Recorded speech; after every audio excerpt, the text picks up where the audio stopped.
10 punti, 10 richieste a chiudere una lettera che il Forum delle Associazioni Familiari del Veneto ha voluto scrivere ai candidati che si sfideranno alle elezioni del 25 settembre, inquadrando i punti chiave per il Paese, a partire da una fiscalità equa e dalla natalità in crollo verticale anche in Veneto, dove da 13 anni consecutivi è in diminuzione, tema quest'ultimo destinato a condizionare il presente ma anche il futuro dell'Italia. Abbiamo un paese che per la prima volta nella storia va al di sotto dei 400.000 nuovi nati. Abbiamo un 2021 dove abbiamo perso popolazione e abbiamo perso oltre 309.000 abitanti in Italia, quasi avessimo perso Padova e Vicenza in un solo anno. Mancano i bambini, ma mancano anche le mamme. Nel 2008 c'erano 14 milioni di donne in età produttiva, oggi siamo a 11,7 milioni, tra 30 anni saranno appena 9 milioni. Dati che condizionano gli anni futuri perché, spiega Bordignon, meno nati significano meno competitività e meno PIL.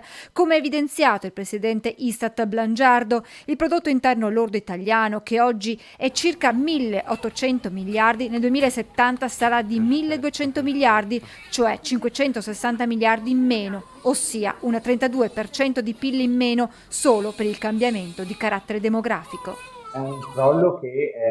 sembra un crollo che non pone alcuna possibilità di rimedio se immediatamente non mettiamo in campo risorse, energie. Partendo da queste premesse, il forum elenca in 10 punti le priorità, ad iniziare dalla creazione di un Ministero della Famiglia finalmente con portafoglio e di un commissario per la natalità e ancora un utilizzo mirato dei fondi del PNRR per la ripartenza demografica. Se il PNRR non verrà riempito di azioni e di iniziative per il futuro e per le nuove generazioni, rischieremo di creare debito che non sarà sostenibile da generazioni che saranno ridotte. Aiuti per le famiglie sulle bollette, introduzione di un sistema di tassazione basato sui carichi familiari, diverso utilizzo dell'ISE, rifinanziamento dell'assegno unico universale per ulteriori 6 miliardi di euro, intensificazione delle politiche di conciliazione famiglia-lavoro e sostegno ai percorsi di condivisione dei compiti di cura dei genitori, ma non solo, anche interventi rivolti alle giovani coppie come l'incremento dell'offerta del tempo pieno nelle scuole.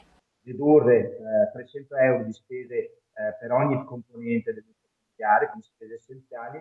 oppure dare un'esenzione totale dalle tasse per le giovani coppie che fanno la scelta coraggiosa di lanciarsi nel mondo mettendo in piedi progetti di vita